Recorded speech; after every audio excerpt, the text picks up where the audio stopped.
আপনাদের সকলের আওয়াজ হওয়া উচিত, আর উদ্বাস্তু হব না, মোদিজিকে ছাড়ব না, মোদিজির সঙ্গে থাকব।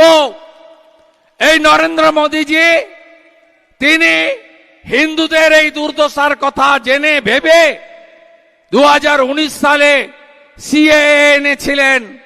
সিএএ মানে সিটিজেনশিপ অ্যামেন্ডমেন্ট অ্যাক্ট। সিএএ মানে বাংলাদেশ থেকে ধর্ম বাঁচানোর জন্য এক কাপড়ে চলে আসা হিন্দুদেরকে নাগরিকত্ব দেওয়ার আইন। এবং 2024 সালে 5ই আগস্ট বৈধ প্রধানমন্ত্রী শেখ হাসিনাকে জামাতিরা যখন সরিয়ে দিল, তাড়িয়ে দিল, তারপরে বিশেষ করে আওয়ামী লীগ তার অঙ্গ সংগঠন এবং হিন্দুদের উপরে হিন্দু শূন্য করার জন্য অত্যাচার হয়েছিল।